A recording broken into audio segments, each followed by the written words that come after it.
Let us offer our consecration to the Lord. Lord, we offer up to you this day, and we ask that your name be glorified in how we serve you. We ask that all we do is acting in ways that we can be channels of your love so that all may be saved. And we ask this through Christ our Lord.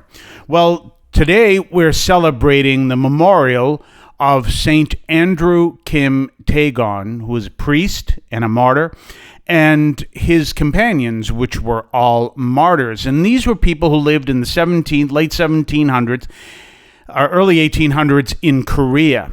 And they were people who embraced the Catholic faith. And the Catholic faith was illegal in Korea because it was considered a Western influence. Some of what we're dealing with is very similar to what we see in North Korea, except I think a lot more harsher. And then, ironically enough, the Christian faith, which came from French missionaries in that area, came actually by way of China. So there's a lot going on in there that we look at today, and we can be kind of surprised in a sense, because we all understand that China is a communist country, and communism erroneously does not believe in religion. It considers religion the opium of the people. And obviously they think the same way in North Korea. One of the things that we need to understand is that Karl Marx and all that came from this were materialists. So they only believe that what exists is what you can see, which is classic atheism.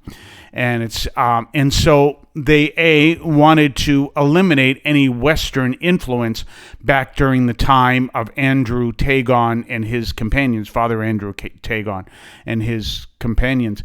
And also they in these places, they're materialists. They don't believe in anything to do with the spiritual world, which, of course, as I've told you, makes absolutely no sense logically, because in order to be an atheist, you have to say, I have seen all of reality and I didn't see God, therefore God does not exist, which comes from the very first element of that premise.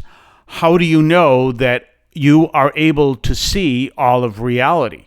And there is no way of knowing, and that's the whole point of evolution. I know there are a lot of people listening do not believe in evolution, and the evolution we're talking about, as I always point out, is biological evolution. We all believe in other forms of evolution because we see it all the time. The evolution of technology, the evolution of language, the evolution of a culture. We see all these things change over time, which is what essentially evolution is. But people don't believe in biological evolution.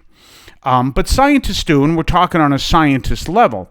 And so when we look at the science understanding, which we as Catholics embrace, that there is such a thing as evolution, and someone says, well, I don't believe in God because I cannot see him, then they're opening up to a premise that makes no sense outside of it makes no sense within a scientific world. It just doesn't, because you have to turn around and say, well, I can prove that all that exists is all that can be seen. And you can't. No one can prove that. That's the whole point of understanding evolution, and why I believe that evolution disproves atheism.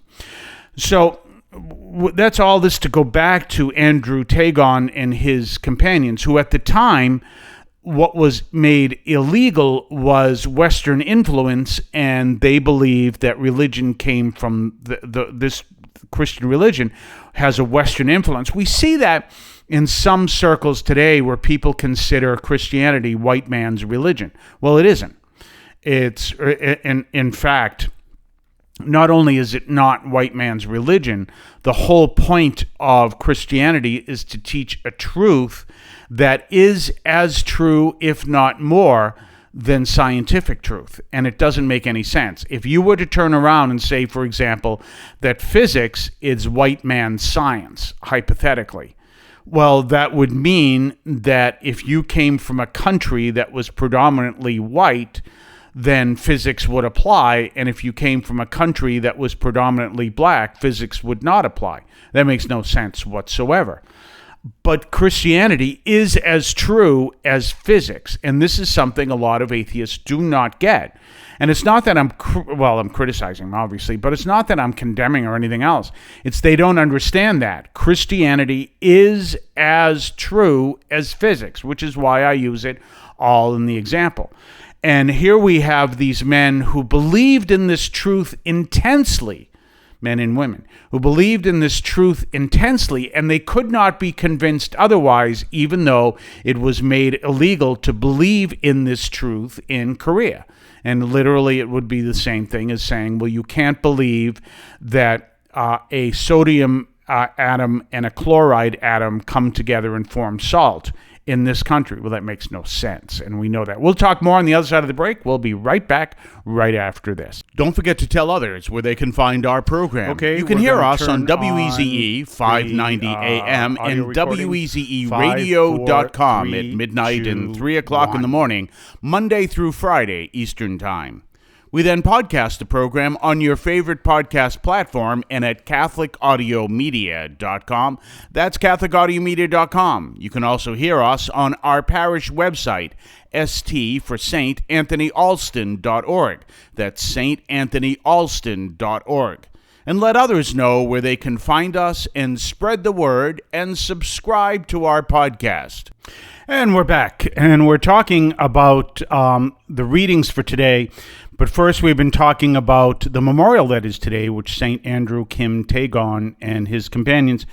And, of course, they all died martyrs, over 10,000 of them, and the whole focus was in Korea at the time. They would not allow Western religion.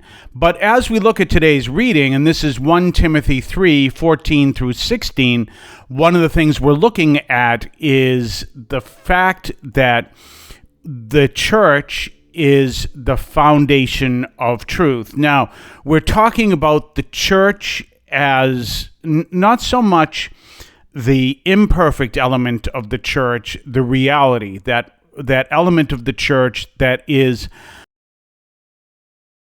truth, the foundation of this whole new understanding of who we are.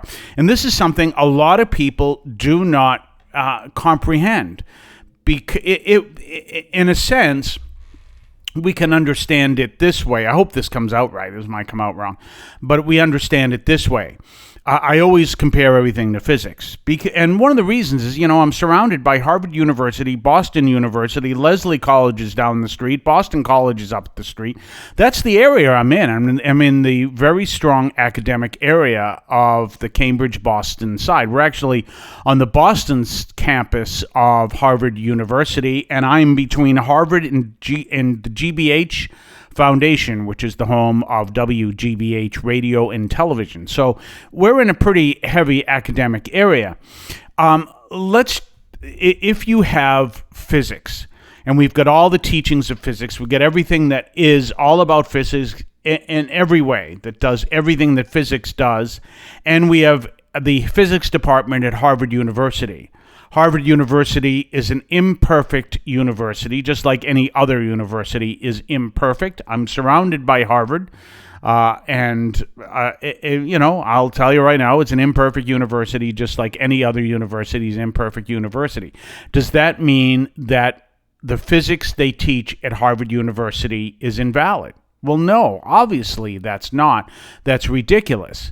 And it's that same concept. You may deal with people who are different scientists who are one form or another on levels of virtue, but the science they teach is truth, and you can't get around that unless they're coming up with some bizarre science.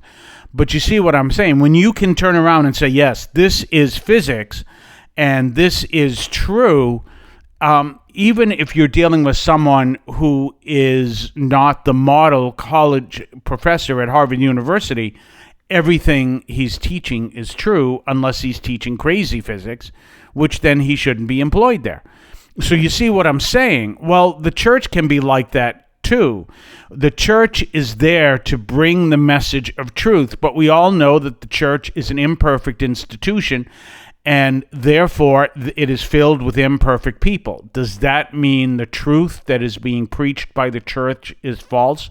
No, it doesn't. And we have to understand that truth in the aspect of truth.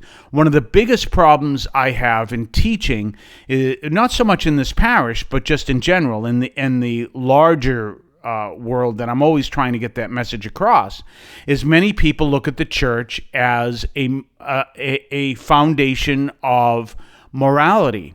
But no, it's based on truth. The truth that we learn from Christ, the truth that we learn from the history of the church, and the truth that we learn from science. We believe in faith and reason. And therefore, the virtue comes from understanding the truth and living it. It is not a truth in of itself. We have to understand that. And this is one of the arguments I often have with some even leaders of the church. We're going to talk more about this tomorrow. We're going to talk more tomorrow, not necessarily about this. In the meantime, have yourself a blessed day, and we will see you tomorrow. I want to call your attention to Catholic TV, which offers great faith-filled, family-friendly programming 24 hours a day. You can find your cable channel at www.getcatholictv.com, and you can watch online on the free apps or check out the YouTube channel. Daily Mass, Rosaries, the Divine Mercy Chaplet, and the Our Lady of Perpetual Help Novena are all available online and on demand. Check out catholictv.com. If you would like to support our program, please consider a donation to St. Anthony Parish in Allston, Massachusetts. There are several ways to consider this. One is to purchase any of our merchandise, which you can find at the shopping tab at CatholicAudiomedia.com.